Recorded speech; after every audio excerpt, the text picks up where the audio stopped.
जय माता दी सभी बच्चों को। आज हम बात करेंगे महालक्ष्मी अनुष्ठान की व्रत कथा के बारे में। तो आप सभी का ज़्यादा समय न लेते हुए मैं शुरू करती हूँ महालक्ष्मी व्रत कथा। एक समय धर्मराज युधिष्ठिर ने श्री कृष्ण भगवान को प्रसन्न चित्त देखकर कहा कि हे त्रिलोकीनाथ, समस्त ऐश्वर्यों के स्वामी, आप कृपा कर कोई ऐसा व्रत बतलाइए जो सब व्रतों से श्रेष्ठ एवं ऐश्वर्य सुख देने वाला हो। व्रत को करके मनुष्य नाना प्रकार के सुख, स्त्री, पुत्र, आयु, महल, हाथी, घोड़ा आदि का फल भोग सकें। श्री कृष्ण बोले, हे राजन, सुनो। सतयुग में जब वृत्रासुर आदि असुरों ने स्वर्गलोक पर अपना अधिकार कर लिया, तब दुखी हो इंद्र ने ऐसा ही प्रश्न देवर्षि नारद जी से पूछा था। यह सुन नारद जी बोले, हे देवराज इंद्र, मैं तुमको एक ऐसा उपाय बताता हूँ जो सर्व मंगलकारी है। इस विषय में एक वृत्तांत सुनो। प्राचीन काल में एक बहुत सुंदर अपूर्व नगर था। वहाँ की भूमि बड़ी रमणीक थी। तरह तरह के रत्नों से विभूषित भूमि एवं पर्वत थे। यहाँ सुंदर चंचल नेत्रों वाली स्त्रियों के बाण रूपी कटाक्ष से कामदेव तीनों लोगों को वश में करता था। उस नगर में चारों पदार्थ धर्म, अर्थ, काम, मोक्ष थे। उसकी विचित्र रचना देखकर विश्वकर्मा भी लज्जित होता था। उस नगर में मंगलसेन नाम का राजा राज्य करता था। उसकी देवी चिल्ल देवी और चोल देवी नाम की दो रानियां थीं। एक दिन राजा अपनी प्रिय रानी चोल देवी के साथ अपने महल की छत पर बैठा हुआ था। वहीं से उसने समुद्र के जल से घिरा हुआ एक रमणीक स्थान देखा। उसे देख राजा प्रेमातुर हो गया। अपनी प्रिय रानी चोल देवी से बोला, हे सुमुखे, देखो, यहीं पर तुम्हारी प्रसन्नता के लिए नंदन वन को लज्जित करने वाला एक सुंदर बाग लगवाऊंगा। अपनी प्रिया के प्रसन्नार्थ राजा ने बगीचा लगवा दिया। कुछ दिन बाद वह बाग वृक्षों, लताओं, फल फूलों और रंग बिरंगे पक्षियों की चहचहाट से अपनी अद्भुत छटा दिखाने लगा। एक दिन उस बाग में बड़ा भयंकर प्रलय काल के समान एक सूअर आया और उसने सारे बगीचे को नष्ट कर दिया। बहुत से बाग के रक्षक भी मार गिराए। कुछ रक्षक उसके भय से व्याकुल हो अपनी जान बचा राजा के पास पहुंचे और राजा से सारा हाल कहा। यह सुन राजा बड़ा कुपित हुआ और सेना से बोला, तुम शीघ्र वहां जाकर उस भयंकर सुअर को मार डालो। राजा की आज्ञा पा सेना चल दी और घोड़े पर बैठकर राजा भी चल दिया। चारों ओर से बगीचे को घेरकर राजा ने सैनिकों से कहा कि जिस मार्ग से सुअर निकलकर भाग जाएगा, उस मार्ग का कोई भी रक्षक उसे ना मार सकेगा तो मैं उसका सिर काट डालूंगा। तथा बाग के चारों ओर राजा स्वयं अपना घोड़ा अड़ाकर खड़ा हो गया। देवयोग से वह सुअर राजा से ही निकलकर भाग गया। राजा बड़ा लज्जित हुआ, घोड़े को चाबुक से मारता हुआ उसका पीछा करने लगा। पीछा करते करते वह सिंह, व्याघ्र आदि हिंसक जीवों से युक्त घोर जंगल में पहुंच गया। वहां ताल, तमाल, हिताल, शाल, अर्जुन लता आदि के वृक्ष थे। राजा जंगल में चारों ओर उसे देखने लगा। आगे चलकर सुअर राजा के सामने आया। राजा ने देखते ही उसको भाला मार दिया और भाले के लगते ही उस सुअर ने अपना शरीर छोड़ दिया। वह सुंदर गंधर्व शरीर धारण कर विमान में बैठकर अपने लोक को जाते हुए राजा मंगलसेन से बोला, हे पृथ्वीपति, आपका कल्याण हो। आपने मेरा उद्धार किया है। अब मैं आपको अपने शाप की कथा सुनाता हूँ। मैं चित्ररथ नाम का गंधर्व हूँ। एक बार देव समूह में ब्रह्मा जी बैठे हुए थे। चंचतपुट आदि तालों के साथ मैं सप्त स्वर में गान कर रहा था कि गाते गाते मेरी ताल बिगड़ गई। इस पर क्रोधित होकर ब्रह्मा जी ने मुझे सुअर होने का शाप दे दिया। फिर प्रार्थना करने पर उन्होंने कहा, तेरा उद्धार धर्मात्मा राजा मंगलसेन के हाथों से होगा। अतः मैं अधर्म योनि को छोड़कर अपने गंधर्व रूप को प्राप्त हो गया हूँ। हे राजन, मैं वरदान स्वरूप देवताओं को दुर्लभ चारों फल, धर्म, अर्थ, काम, मोक्ष का दाता एक व्रत बतलाता हूँ। यह व्रत श्री महालक्ष्मी जी का है, जिसके प्रभाव से आप चक्रवर्ती राजा होंगे। अब आप अपनी राजधानी वापस जाइए। नारद जी बोले, हे इंद्र, इस प्रकार कह गंधर्व अंतर्ध्यान हो गया। राजा मंगलसेन अपनी राजधानी को वापस लौटे कि मार्ग में उन्हें बगल में मर्ग चरम लिए हुए एक ब्राह्मण पुत्र अपनी ओर आता नजर पड़ा। राजा मुस्कुराते हुए उससे बोले, हे बटुक, तुम देवता, दैत्य, गंधर्व हो या राक्षस, इनमें से आप कौन हैं? मुझे सच सच बता दें जो आप इस घोर जंगल में आए हैं। यह सुन ब्राह्मण पुत्र राजा को आशीर्वाद देते हुए बोला, हे राजन, मैं आपके ही देश में पैदा हुआ हूँ और आपके साथ साथ ही यहाँ आया हूँ। अतः मुझे यथोचित आज्ञा दीजिए। भगवान श्री कृष्ण बोले, हे धर्मराज। इस प्रकार उनके पूछने पर राजा ने कहा, हे विप्र, तुम्हारा नाम आज से नूतन होगा। अब तुम किसी सरोवर में से ठंडा जल लाओ। राजा की आज्ञा पा वह नूतन राजा को एक सुंदर वृक्ष के नीचे बिठाकर आप घोड़े पर सवार हो जल की खोज में चल दिया। आगे चलकर उसने रंग बिरंगे पक्षी देखे, वह वहीं पर चल पड़ा। थोड़ी ही देर में वह सरोवर के पास पहुंच गया। यह सरोवर बहुत ही रमणीक था। ऐसा प्रतीत होता था कि यहाँ भगवान नारायण का ही निवास स्थान है। सुंदर सुंदर कमलों से सुशोभित, चक्रवाक आदि पक्षियों से युक्त, तेज हवा से उठने वाली लहरों को शांत करने वाला, मीठे जल वाला, महर्षि अगस्त्य की तृषा शांत करने वाला, शीतल जल से परिपूर्ण था। जैसे ही वह आगे बढ़ा कि उसका घोड़ा कीचड़ में फंस गया, अतः वह घोड़े से उतरकर सरोवर के चारों ओर देखने लगा। समीप ही उसने सुंदर सुंदर वस्त्राभूषणों से सुसज्जित मृगनयनी स्त्रियों को देखा, जो मधुर ध्वनि से मंगलगान करती हुई पूजा कर रही थीं। नूतन अपने दोनों हाथ जोड़े हुए स्त्रियों के पास जाकर विनम्र भाव से बोला, हे माताओं, सच सच मुझे बतावें। नूतन की मधुर वाणी सुनकर वे बोली, हे विप्र, भक्ति भाव से श्रद्धा युक्त होकर सुनो। जो भगवती माया, प्रकृति और शक्ति नाम से प्रसिद्ध है, हम उसी महालक्ष्मी का व्रत कर रही हैं। उसी व्रत की कथा तुम भी सुनो। हे ब्राह्मण, यह व्रत भाद्रपद महीने की शुक्ल पक्ष भादो सुदी अष्टमी यानी राधा अष्टमी से आरंभ होता है। इस दिन प्रातःकाल उठकर 16 बार हाथ पांव और मुंह धोकर 16 धागों से युक्त एक डोरी कलावा लेकर उसमें 16 गांठ लगावें और चमेली के पुष्प, कपूर, धूप आदि सुगंधित पदार्थों से प्रत्येक गांठ की पूजा करें और ओम महालक्ष्मी नमः इस मंत्र से 16 बार अभिमंत्रित कर श्री लक्ष्मी जी से प्रार्थना करें। हे महालक्ष्मी, आप हमें धन धान्य, पृथ्वी, धर्म, कीर्ति, आयु, यश और शोभा तथा हाथी, घोड़े और पुत्र दो। हे विप्र, इस प्रकार ध्यान करते हुए उस सूत्र को पुरुष अपने दाहिने अंग में और स्त्री अपने बाएं अंग में धारण कर 16 दूब के पौधे और अक्षत लेकर कथा सुने।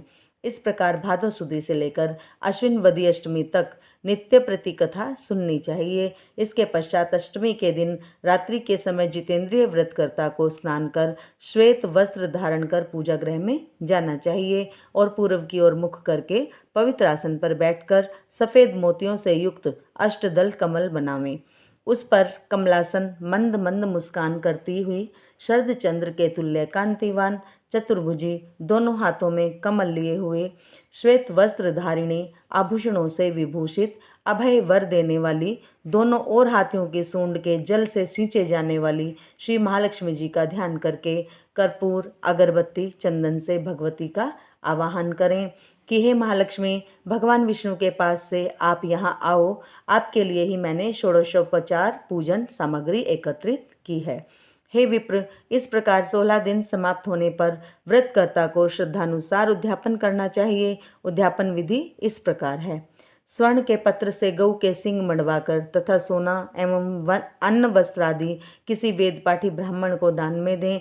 यदि इतना ना हो सके तो यथाशक्ति द्रव्य दे दें अथवा 16 ब्राह्मणों को जिमाकर वस्त्र आदि की दक्षिणा दे देवें। हे विप्रपुत्र, हमने तुमको सर्वोत्तम व्रत बतला दिया है, जिसके करने मात्र से इच्छित फल प्राप्त होता है। इस व्रत को तुम करो, अपने राजा से कराओ तथा और जो श्रद्धा से करना चाहे उससे भी कराओ। भगवान बोले, हे युधिष्ठिर, इस प्रकार इस व्रत को स्त्रियों के मुख से सुनकर नूतन बड़ा प्रसन्न हुआ और उनको प्रणाम कर अपने घोड़े को कीचड़ में से निकालकर ठंडा पानी पिलाया और कमल के पत्ते का दोना बनाकर उसमें पानी ले घोड़े पर बैठे राजा के पास आया। राजा को जल पिलाकर नूतन बोला, हे राजन, आज मैं यहाँ पर जो कुछ स्त्रियों से सुनकर आया हूँ उसे ध्यान से सुनो। उपरोक्त हाल नूतन ने राजा को सुना दिया। उस व्रत को नूतन और राजा दोनों ने किया। तदुपरांत राजा ब्राह्मण को साथ ले घोड़े पर सवार हो अपने नगर को चल दिया। राजा का आना सुनकर सब नगरवासी बड़े प्रसन्न हुए और भेंट आदि वस्तु लेकर बाजे के साथ राजा की अगवानी को चल दिए। चारों ओर घंटा और घड़ियालों के स्वर होने लगे। ऐसा मालूम होता था कि खुशी के मारे सारा नगर नाच रहा है। 16 श्रृंगार किए गजगामिनी स्त्रियां भी मंगल गीत गाती हुई राजा की अगवानी को आईं। नगरवासियों द्वारा सत्कार किया गया। राजा ब्राह्मण कुमार नूतन के साथ घोड़े पर से उतरकर अपने महल में रानी चोल देवी के पास गया। रानी चोल देवी राजा के हाथ में सूत्र बंधा देखकर क्रोधित हुई, परंतु क्रोध को छिपाकर विचार करने लगी कि राजा शिकार के बहाने किसी अन्य स्त्री से प्रेमालाप करने लगा है। इसी कारण इसकी बाह में उस स्त्री ने अपने सौभाग्य के लिए यह डोरा बांध दिया है और साथ ही मुझे देखने के लिए इस ब्राह्मण को भेजा है। अतः क्रोधित हो उसने डोरे को राजा की बाह में से तोड़कर फेंक दिया। राजा इसकी करतूत ना समझ सका, क्योंकि वह सेवकों तथा मंत्रियों को जंगल का सारा हाल बता रहा था। उसी समय राजा की दूसरी रानी चिल्ल देवी की एक दासी राजा को देखने वहां आई। उसने भूमि पर पड़े उस डोरे को उठा लिया और उस ब्राह्मण से डोरे के बारे में सारा विवरण पूछा। दासी ने सारा विधान जानकर स्वामिन चिल्ल देवी से जाकर कहा, वह राजा का सूत्र भी दे दिया। रानी ने उसी समय नूतन को बुलावा भेजा और उसके बतलाए गए व्रत को विधान सहित करने लगी। भगवान बोले, हे पांडुनंदन युधिष्ठिर, एक वर्ष बीतने पर लक्ष्मी पूजन की याद आई। राजा ने अपनी बाह में बंधे सूत्र को ना देखा तो अपार चिंता में डूब गया। नूतन ने रानी चोल देवी द्वारा उसे तोड़े जाने का सारा हाल राजा को बता दिया। यह सुन राजा क्रोधित हो रानी चोल देवी से बोला, अरे दुर्बुद्धे, अब मैं तेरे महल में लक्ष्मी पूजन ना करके रानी चिल देवी के महल में लक्ष्मी पूजन करूंगा। यह कहकर राजा चिल देवी के महल को चला गया। इसी बीच लक्ष्मी जी बुढ़िया का रूप बना परीक्षा लेने के लिए रानी चोल देवी के घर गईं। रानी चोल देवी उनका निरादर करते हुए बोली, अरे दुष्टा, तू कौन है? मेरे घर कैसे आई? चल भाग यहाँ से। इस प्रकार लक्ष्मी जी रानी चोल देवी से अपमानित होने पर उसे शाप देती हुई बोली, मूर्ख, तूने मेरा अपमान किया है, अतः सुअरमुखी हो जा और आज से इस मंगलपुर का नाम कोल्हापुर हो जावे। फिर वृद्धारूप लक्ष्मी जी वहां से चलकर परीक्षा लेने के लिए चिल्ल देवी के महल में गई। वहां रानी ने उसका बड़ा सम्मान किया। रानी से सम्मानित हो लक्ष्मी जी ने वृद्धा का रूप त्याग साक्षात अपना लक्ष्मी स्वरूप धारण कर लिया। यह देख रानी चिल्ल देवी ने लक्ष्मी जी को साष्टांग प्रणाम कर बड़े प्रेम से नाना प्रकार से उनका पूजन किया। भगवती लक्ष्मी चिल्ल देवी से प्रसन्न हो बोली, हे चिल्ल देवी, मैं तुमसे बहुत प्रसन्न हूँ, मनचाहा वरदान मांग लो। चिल देवी बोली, हे सुरेश्वरी कमलासनाम्बे, जो भी प्राणी इस व्रत को करे और जब तक चंद्र सूर्य आकाश में रहें तब तक आप उसके घर को संपूर्ण ऐश्वर्य से परिपूर्ण रखें, उसके घर में आप सदैव विराजमान रहें, वह मेरे पति सहित आपकी ये कथा सारी पृथ्वी पर विख्यात हो। हे धर्मराज, रानी से भगवती लक्ष्मी तथास्तु कहकर वहीं अंतर्ध्यान हो गई। पश्चात राजा मंगल ने रानी चिल्ल देवी के साथ बड़ी श्रद्धा से पूजन व्रत किया। दुराचारिणी रानी चोल देवी ईर्ष्यावश होकर रानी चिल्ल देवी के महल में जाने लगी। वहां बैठे पहरेदारों ने उसे अंदर जाने से रोक दिया, क्योंकि लक्ष्मी के शाप के कारण वह तो सुअर के समान दिख रही थी। रानी दिखलाई नहीं देती थी। तब वह दुखी हो जंगल में महर्षि अंगिरा के पास गई। उसकी यह दशा देख मुनि अंगिरा ने अपनी ज्ञान दृष्टि द्वारा उसकी सारी बातें जान ली।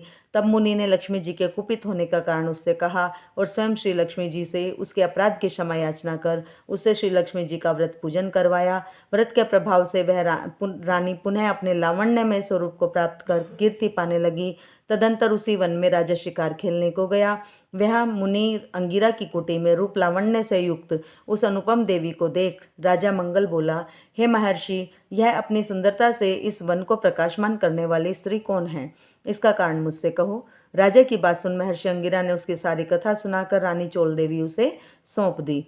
राजा प्रसन्नचित हो रानी चोल देवी को साथ लेकर अपनी राजधानी आया और रानी चिल देवी सहित पृथ्वी के नाना प्रकार के भोग भोगने लगा। दोनों रानी बड़े प्रेम से मिलकर राजा की सेवा करने लगी। राजा मंगल पृथ्वी के समस्त सुख भोग कर अंत में स्वर्ग को गया और मंगल नक्षत्र नाम से विख्यात हुआ। नारद जी बोले, हे इंद्र, समस्त व्रतों में श्रेष्ठ श्री महालक्ष्मी का व्रत जिस मैंने तुमसे कहा है, जो व्यक्ति इस व्रत को करेगा वह धर्म, अर्थ, काम, मोक्ष चारों पदार्थों का भागी होगा। अतः तुम भी इस व्रत को करो, जिससे धन धान्य, भूमि कीर्ति, आयु, यश, शोभा, घोड़ा, हाथी, पुत्र, पौत्र आदि प्राप्त हों और तुम्हारी कीर्ति फैलती रहे।